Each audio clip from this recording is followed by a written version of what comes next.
കോട്ടയം ഏറ്റുമാനൂർ സ്വദേശിനി ജൈനമ്മയുടെ തിരോധാനവുമായി ബന്ധപ്പെട്ട അന്വേഷണം എത്തി നിൽക്കുന്നത് ചേർത്തല പള്ളിപ്പുറം സ്വദേശി സെബാസ്റ്റ്യനിലാണ്. ജൈനമ്മയുടേതെന്ന് സംശയിക്കുന്ന മൃതദേഹാവശിഷ്ടം സെബാസ്റ്റ്യന്റെ പുരയിടത്തിൽ നിന്നും കണ്ടെത്തിയതിന് പിന്നാലെ കോട്ടയം ക്രൈംബ്രാഞ്ച് ഇയാളെ കസ്റ്റഡിയിലെടുത്തിട്ടുണ്ട്.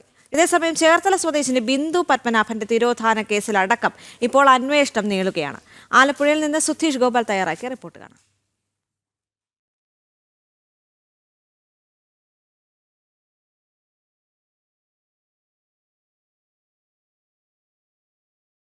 കോട്ടയം ഏറ്റുമാനൂർ സ്വദേശിനി ജൈനമ്മയുടെയും ചേർത്തല സ്വദേശിനി ബിന്ദു പത്മനാഭൻ്റെയും തിരോധാനവുമായി ബന്ധപ്പെട്ട അന്വേഷണമാണ് ഇപ്പോൾ സെബാസ്റ്റ്യൻ എന്ന ചേർത്തല പള്ളിപ്പുറം സ്വദേശിയുടെ ഈ ദുരൂഹത നിറഞ്ഞ പറമ്പിൽ എത്തി നിൽക്കുന്നത്. ഇവിടെ വീടിനുള്ളിൽ രക്തക്കറ, ആ പറമ്പിലാണെങ്കിൽ മനുഷ്യ ശരീര അവശിഷ്ടങ്ങൾ എന്നിവയാണ് ക്രൈംബ്രാഞ്ചിൻ്റെ പരിശോധനയിൽ കണ്ടെത്തിയിട്ടുള്ളത്.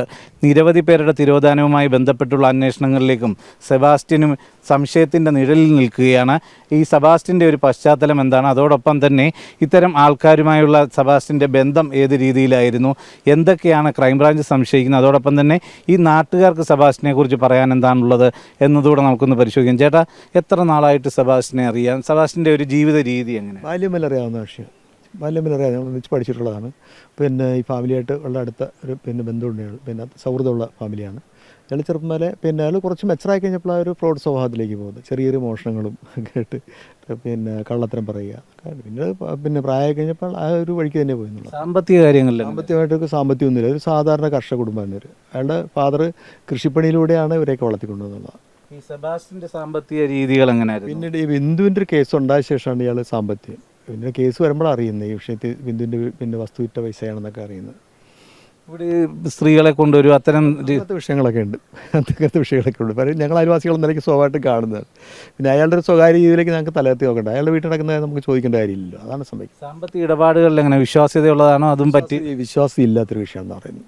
ഇയാൾ ബിന്ദുവിൻ്റെ വിഷയമായിട്ട് വസ്തു വിറ്റ ശേഷമാണ് ഇവിടേക്ക് പൈസയ്ക്ക് ഒത്തിരി ആൾക്കാർ വരുന്നത്. എൻ്റെ മുറ്റത്തൂടിയാണ് വരുന്നത്, വഴി ചോദിച്ച് വരും.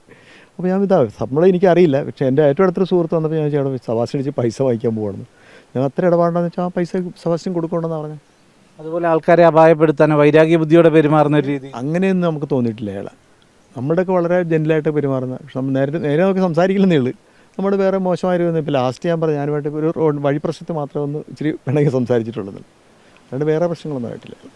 ജൈനമ്മ ഇവിടെ വന്നിരുന്നതാണോ? നമുക്കറിയില്ല കക്ഷികളൊന്നും, നമുക്ക് അങ്ങനെ ജൈനമ്മ വരുന്നുണ്ട്. ഈ കാട് പിടിച്ചിടൊക്കെ വീട്ടിൽ നിന്ന് കാണില്ല. ഈ ബിന്ദുവിൻ്റെ തിരോധാനവുമായി ബന്ധപ്പെട്ട ഒരു ആത്മഹത്യ, ഒരു ഓട്ടോ ഡ്രൈവർ ആത്മഹത്യ, അങ്ങനെ നിരവധി മരണങ്ങളാണ് ഈ ദേഹവുമായി ബന്ധപ്പെട്ട് നടന്നത്. അയാൾ എൻ്റെ സുഹൃത്തു കൂടിയായിരുന്നു, അവിടെ കോളേജ് ജംഗ്ഷൻ കിടന്ന് ഓട്ടോ ഓടുന്ന കക്ഷിയായിരുന്നു. അയാളെ ചോദ്യം ചെയ്യാൻ വിളിപ്പിക്കണതിൻ്റെ അതിൻ്റെ മുമ്പത്തെ ദിവസം അയാൾ സൂയിസൈഡ് ചെയ്യുന്നത്, കുട്ടിയെ കൊണ്ട് സ്കൂളിലാക്കിയിട്ട് കൊണ്ട് സൂയിസൈഡ് ചെയ്യുന്ന അയാളുടെ വൈഫ് പറഞ്ഞത് ഞങ്ങളവിടെ ചെന്നപ്പോൾ. പുള്ളി ഡ്രൈവറായി പോയിരുന്ന വീട്ടിൽ ഒരു ആത്മഹത്യ നടന്നു.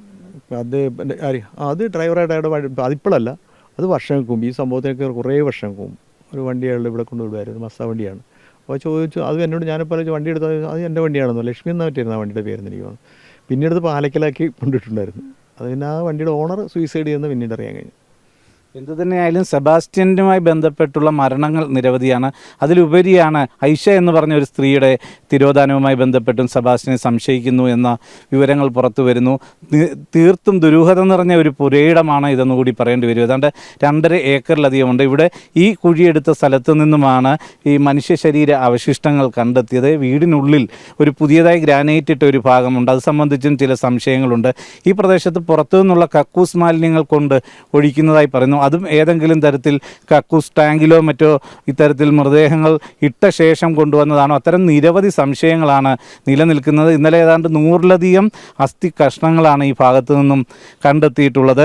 ഇത്തരം ദുരൂഹതകൾ നിലനിൽക്കുമ്പോൾ കഴിഞ്ഞ ഡിസംബർ 23-നാണ് ജൈനമ്മയെ കാണാതാവുന്നത്. അതിനുശേഷം ജൈനമ്മയുടെ ഫോണുമായി ബന്ധപ്പെട്ടും നടത്തിയ പരിശോധനയിൽ ഏറ്റവും അവസാനത്തെ ടവർ ലൊക്കേഷൻ ഈ സെബാസ്റ്റ്യൻ്റെ ഈ പറമ്പാണ് എന്നതാണ് കണ്ടെത്തിയിരിക്കുന്നത്.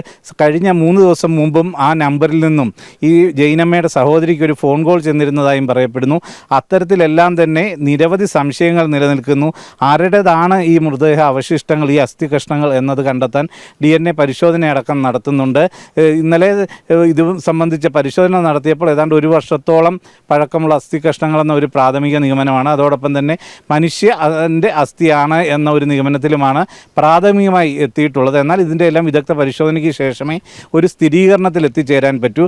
എന്തു തന്നെയായാലും ഈ 2 തിരോധാന കേസുമായി ബന്ധപ്പെട്ട അന്വേഷണം നിരവധി കൊലപാതകങ്ങളിലേക്ക്, ഇല്ലെങ്കിൽ ഒരു കൊലപാതക പരമ്പരയിലേക്ക് തന്നെയാണ് വിരൽ ചൂണ്ടുന്നതെന്നതാണ് ഇപ്പോൾ പറയാൻ കഴിയുന്നത്.